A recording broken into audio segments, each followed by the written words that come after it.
한 주간도 평안하셨습니까? 우리는 지난주 한 주간 동안 주일 말씀을 듣고 하나님의 섭리가 우리에게 주는 유익이 무엇인지를 살펴보았습니다. 지나온 모든 삶에 하나님이 개입하지 않는 일이 없으니 그래서 신자는 입을 열 때마다 내 자랑이 아니라 주께서 하셨습니다. 이게 신앙의 고백이라 그랬습니다. 같은 의미에서 나의 삶에도, 오늘 나의 삶에도 주님이 동행하심으로 예측할 수 없는 인생사 가운데도 주께서 지금도 일하십니다. 이렇게 고백하는 것이 우리의 신앙의 고백입니다. 하나님은 모든 것의 시작과 끝도 되시지만 그 과정과 역사가 되셔서 그 모든 것을 통해서 홀로 영광을 받으실 것입니다. 그래서 신자는 늘 아멘 하는 그 마음으로 그 하나님을 바라보고 고백하며 사는 것, 그게 신앙으로 사는 것이라 그랬습니다. 한 주간 그 말씀 묵상하면서 우리의 삶에 하나님 하셨습니다. 열심히 고백하며 찬송하며 사셨을 줄 믿고 남은 우리 인생 가운데도 그 고백이 우리의 입술의 찬송으로 하나님께 드려지며 사시기를 주의 이름으로 축원합니다. 아멘입니다. 이 세상 사람들 중에 칭찬받는 것을 싫어하는 사람은 없습니다. 칭찬은 사람을 바꾸기도 합니다. 한 10여 년 전인가요? 유명한 책 중에 칭찬은 고래도 춤추게 한다, 이런 책이 있었습니다. 칭찬은 변화를 일으킵니다. 근데 칭찬하는 것도 중요하지만 사실은 뭐 때문에 칭찬을 받았느냐, 누구에게 칭찬을 받았느냐가 그 칭찬의 가치와 기쁨에 큰 영향을 미칩니다. 거짓말을 잘하고 도둑질을 잘하고 그런 삶들을 사는데 그와 비슷한 사람들이 잘했어, 괜찮아, 이렇게 칭찬해봐야 그것은 그 사람을 더 악한 사람으로 만들 뿐입니다. 선한 일에 내가 사랑하는 사람, 내가 존경하는 사람으로부터 칭찬을 받는다면 그것은 그 사람에게 가치관이 되고 또 기쁨을 주며 큰 영향력을 미칠 것이기 때문에 그렇지요. 오늘 예수님이 칭찬하시는 교회가 있습니다. 요한복음에는 7개의 교회에 주님께서 편지를 보내십니다. 그 중에 2개의 교회는 전혀 칭찬을 받지 못합니다. 사대교회와 라오디게아 교회입니다. 책망만 받습니다. 우리도 어쩌면 주님 앞에 가서 나는 열심히 교회라고 얘기할 줄 모르는데 책망만 받을 수도 있습니다.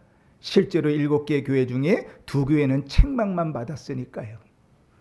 그리고 다른 대부분의 교회들은 칭찬과 책망을 겸하여 받았습니다. 그리고 빌라델비아 교회와 오늘 우리가 함께 읽은 서모나 교회는 책망은 없이 칭찬만 받았던 교회입니다.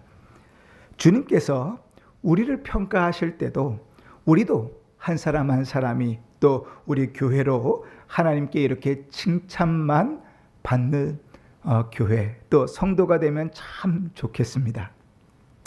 그러면 서문학교회는 어떤 상황 속에서 왜 하나님 앞에 칭찬을 받았는가? 이 말씀들을 좀 살펴보면서 우리 신앙을 좀 돌아보려고 합니다. 우리는 이제 서모나 교회 이렇게 익숙하지만 사실 지금 정확한 표현으로는 스미르마입니다. 스미르마, 옛날 고대 말인데 지금은 터키의 이즈미르라는 마을, 동네입니다.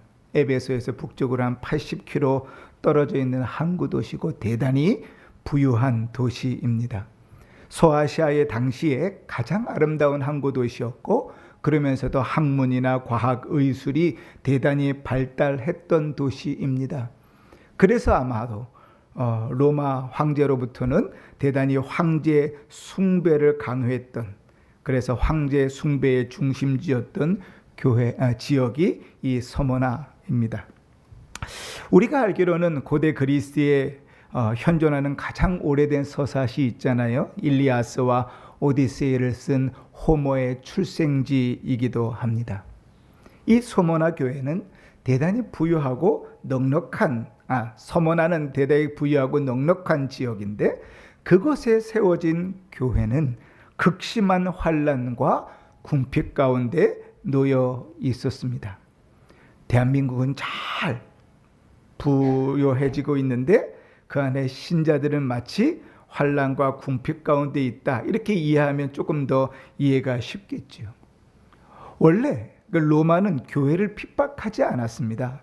그 이유는 로마가 유대교를 인정했기 때문에 그렇습니다. 유대인들은 유일신론자들이고 마땅히 관용을 받을 만한 고대의 소수 민족이라고 생각했습니다. 그래서 그들을 존중했죠. 그래서 유대인들에게는 황제 숭배를 강요하지 않았습니다. 그러니까 자연적으로 로마인들은 기독교를 유대인과 같은 것으로 간주했기 때문에 처음에는 기독교를 박해하지 않았습니다. 그러나 유대인들이 기독교가 자기들과는 다른 이단의 한 종류라고 기독교를 회방하면서 교회를 향한 박해가 시작됐습니다. 그래서 우리가 9절에 읽은 것처럼 자칭 유대인이라 하는 자들의 회방을 안오니 실상은 유대인이 아니라 사탄의 회라. 주님께서는 뭐라 그래요? 사탄의 모임이다. 이렇게 유대인들을 평가하십니다. 그래서 서머나 교회가 당하는 환난은 부유한 도시에 사는 가난한 교인들을 만들었습니다. 로마는 서머나 교인들에게 황제 숭배를 강요했고 그것을 거절하면 경제적으로 제재를 가했고 목숨을 빼앗아 가기도 했습니다. 더욱이 기독교에 대한 유대인들의 악감정은 교인들을 더욱 경제적으로 어렵게 몰아갔습니다. 그런데 오늘 우리가 말씀을 읽으면서 더 속상한 것은 서머나 교인들의 이러한 환난이 언제 끝날지 기약도 없고 오히려 더 가증될 것이라고 주님께서 말씀한다는 사실입니다. 10절을 보니까 너는 장차 받을 고난을 두려워하지 말라. 볼지어다 마귀가 장차 너희 가운데에서 몇 사람을 옥에 던져 시험하리니 너희가 10일 동안 환난을 받으리라.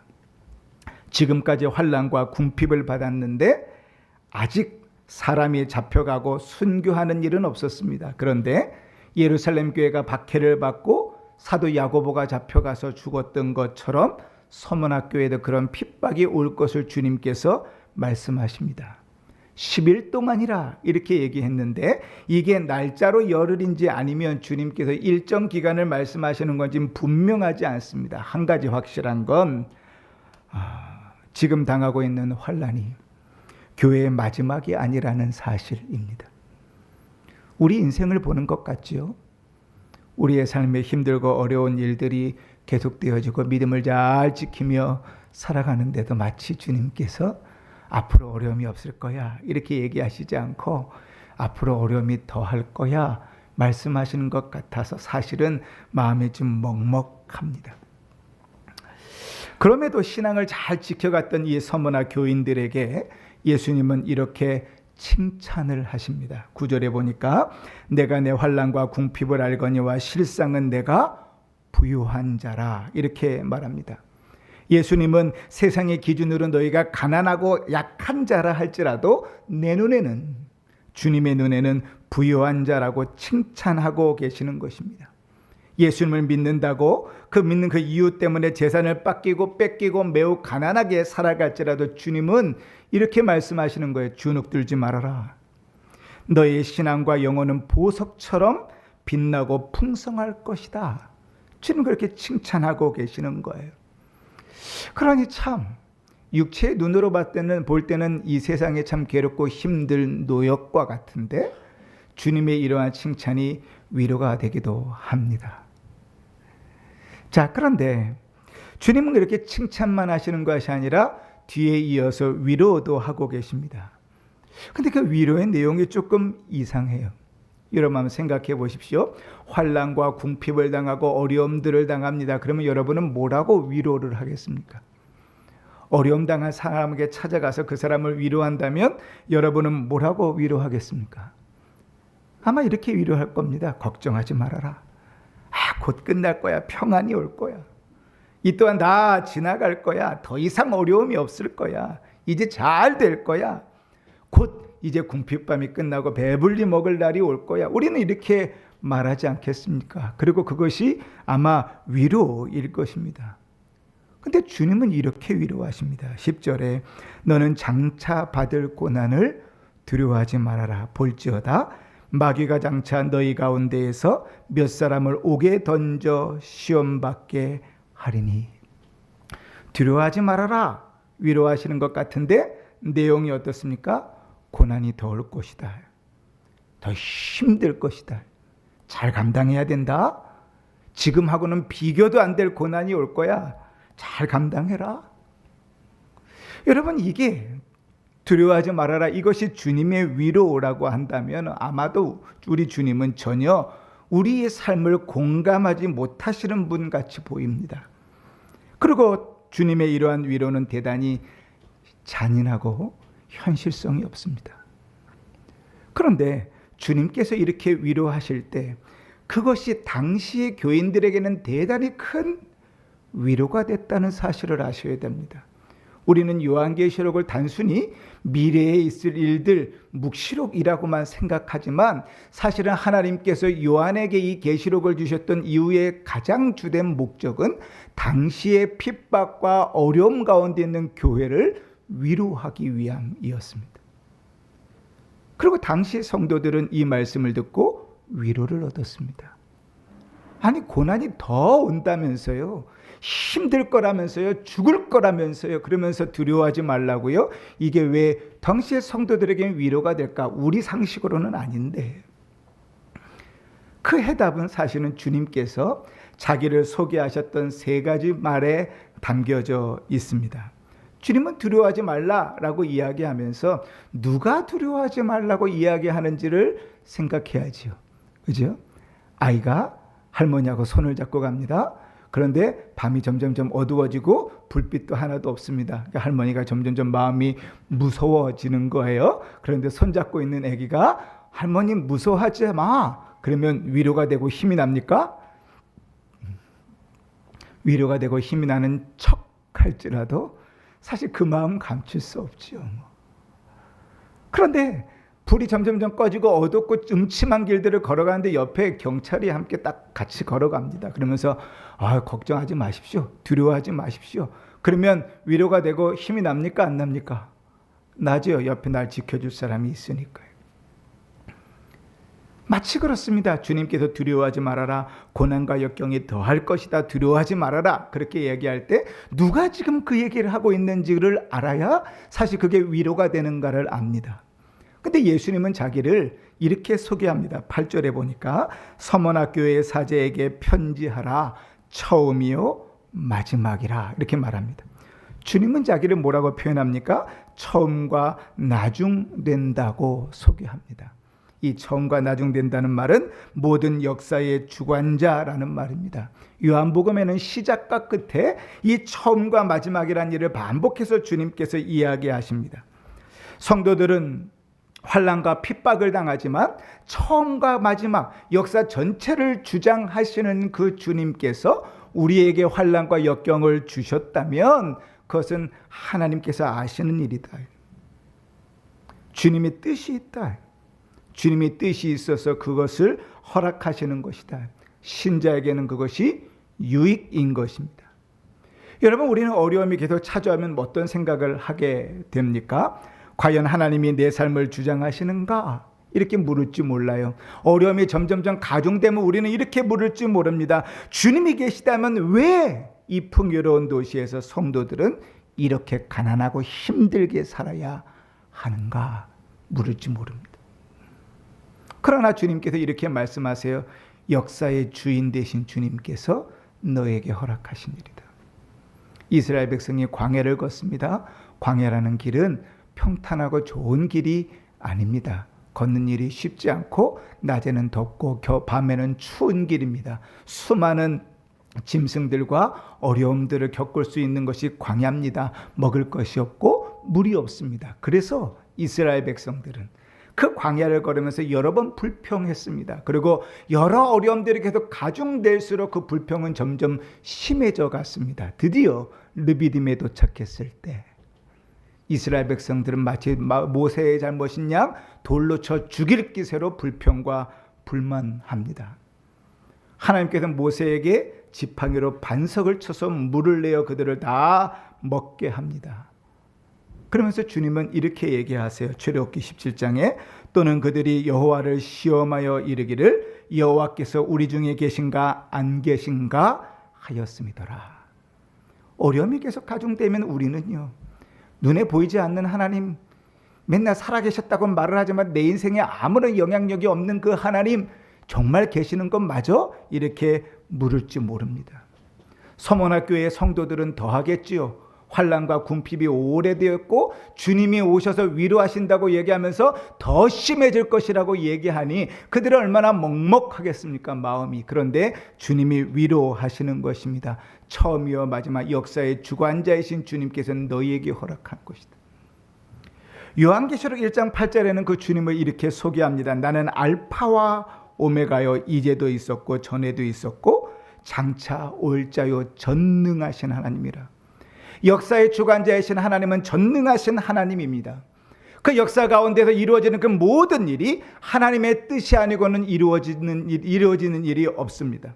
하나님께서 무능해서 어려움을 당하는 것도 아니고 무의미하게 우리에게 허락하시는 어려움도 없습니다. 그 전능하신 하나님께서, 처음과 마지막이신 그 하나님께서 그 신자들을 위로하시는 것입니다. 두려워하지 말아라. 위로가 됐겠지요? 두 번째, 이렇게 자기를 소개하십니다. 8절에 계속 보며 처음이며 마지막이요 죽었다가 다시 살아나신 이가 이르시되, 자기를 뭐라고 소개하고 계십니까? 주님은 죽었을 뿐 아니라 부활하신 분으로 소개하고 있습니다.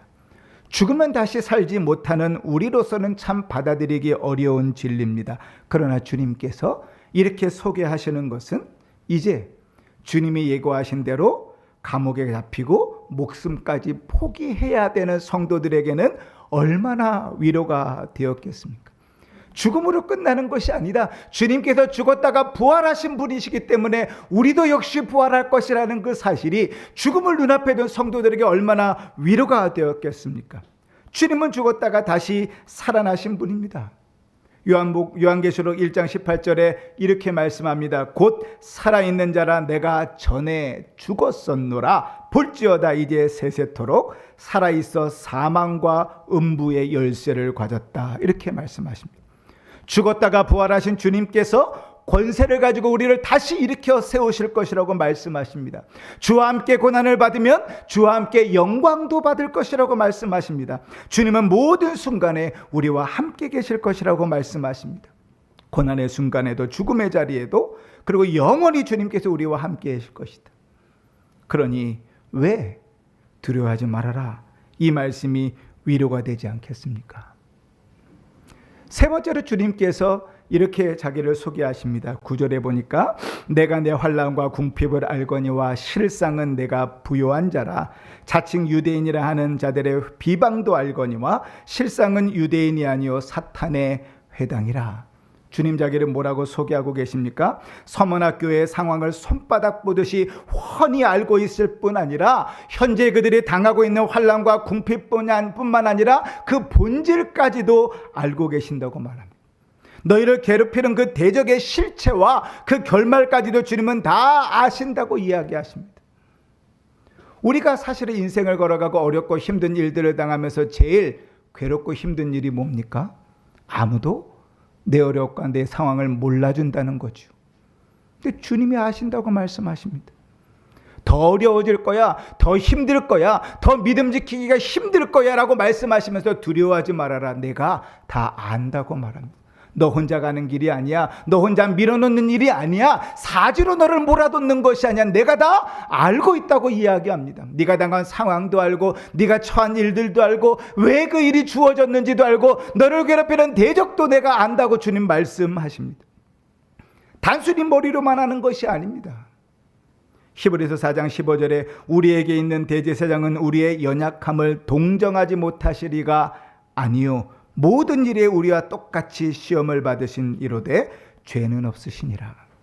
우리를 동정하시면서 충분히 우리를 이해하고 생각하시는 분, 우리의 고통을 아시고 이해하며 우리를 인하여 아파하시는 분, 그분이 주님이라고 말합니다.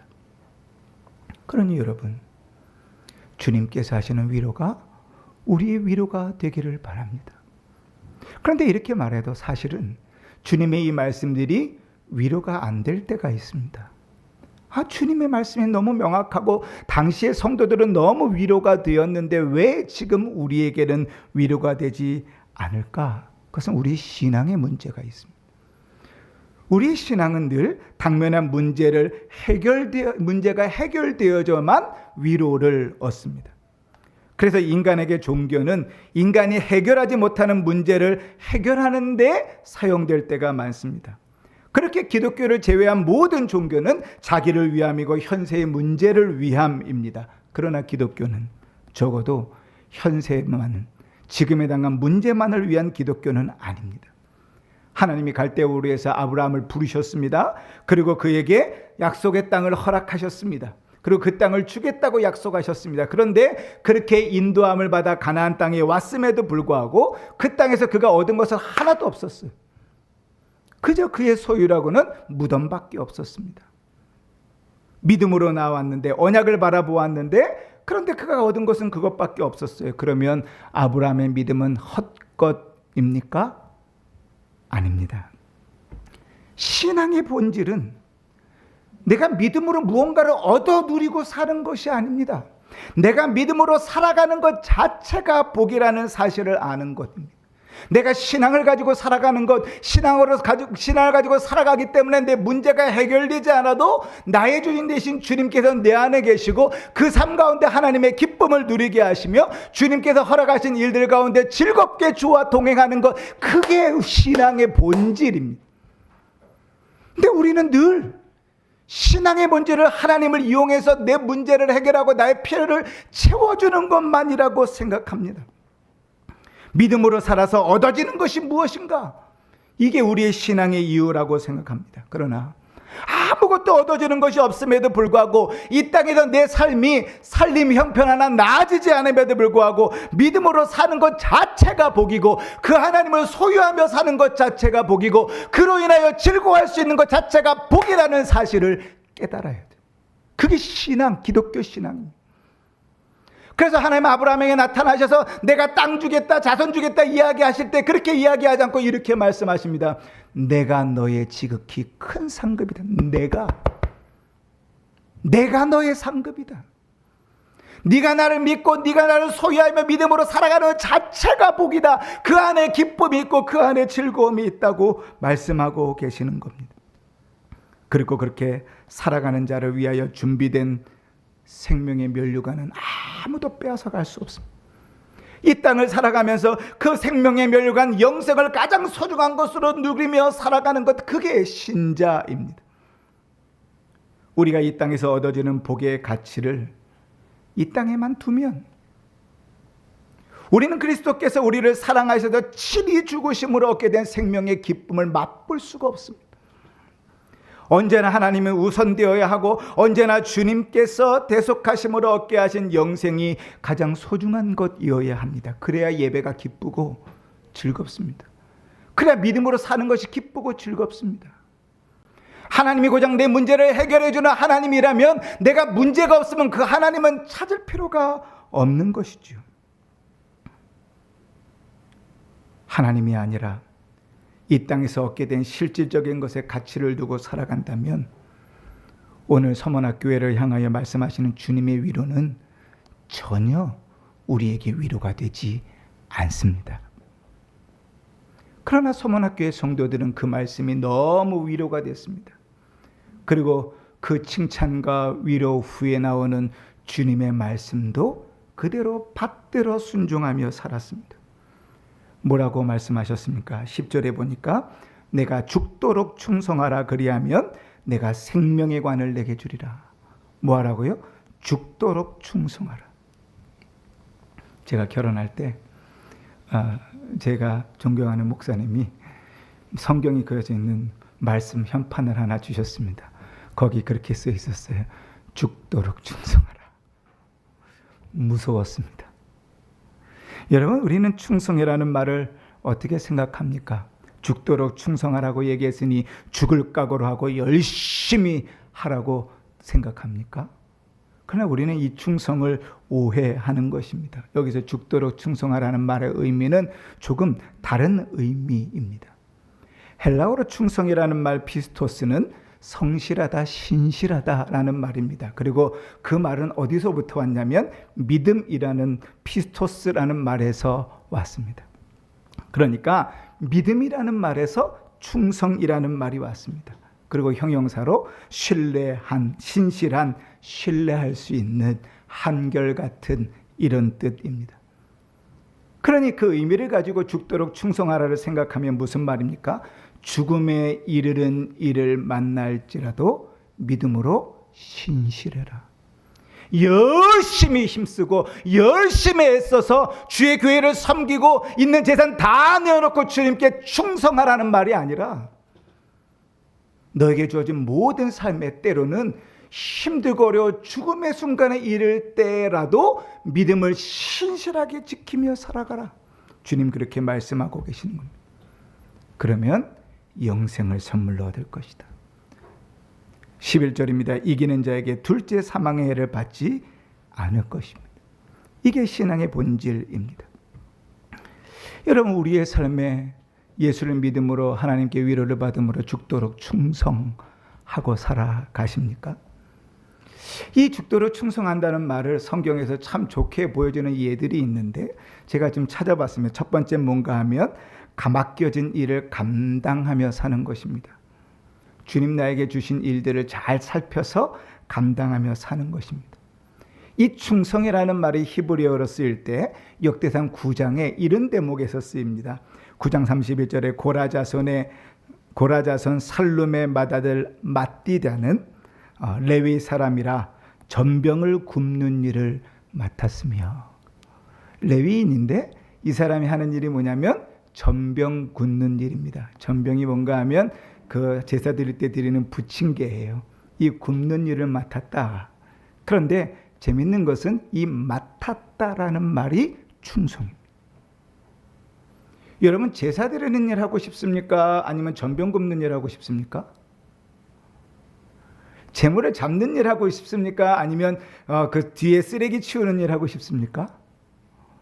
우리는 늘 좋은 것만 바라봅니다. 그래서 한국 사람들만큼 다 주인공 하고 싶어하는 사람이 나라가 별로 없어요. 우리는 다 내가 드러나야 합니다. 그런데 성경이 우리에게 말하는 충성은 뭡니까? 하나님의 뜻 안에서 주님께서 맡겨주신 그 일이 무엇이든지 간에 그게 전병을 뒤집는 일이라 할지라도 그 일을 감당하는 것 충성이라고 말하는 것입니다. 또 한 가지 있습니다. 이스라엘 백성에게 하나님께서 애굽 광야에서의 아말렉과의 전쟁을 이야기하십니다. 아말렉과 가서 싸워라. 주님이 이렇게 말씀하세요. 그런데 이스라엘 백성은 사실 군대가 아니잖아요. 그런데 아말렉 군대와 싸운다는 건 쉽지 않습니다. 그런데 모세가 산 위에 올라가서 손을 들고 기도하면 이스라엘이 이기고, 그 손이 내려오면 누가 이겨요? 아말렉이 이겼습니다. 그때 어떻게 했죠? 아론과 훌이 양옆에서 모세를 돌 위에 딱 앉혀놓고 손을 받들여서 그 손이 내려오지 못하게 했습니다. 그래서 역대상 출애굽기에 보면 이렇게 말씀하세요. 모세의 팔이 피곤함에 그들이 돌을 가져다가 모세 아래에 놓아 그가 그 위에 앉게 하고 아론과 훌이 한 사람은 이쪽에서 한 사람은 저쪽에서 모세의 손을 붙들어 올렸더니 그의 손이 해가 지도록 내려오지 아니한지라. 근데 여기에 충성이 어디에 쓰인지 아십니까? 내려오지 않았다의 충성이라는 말이 쓰입니다.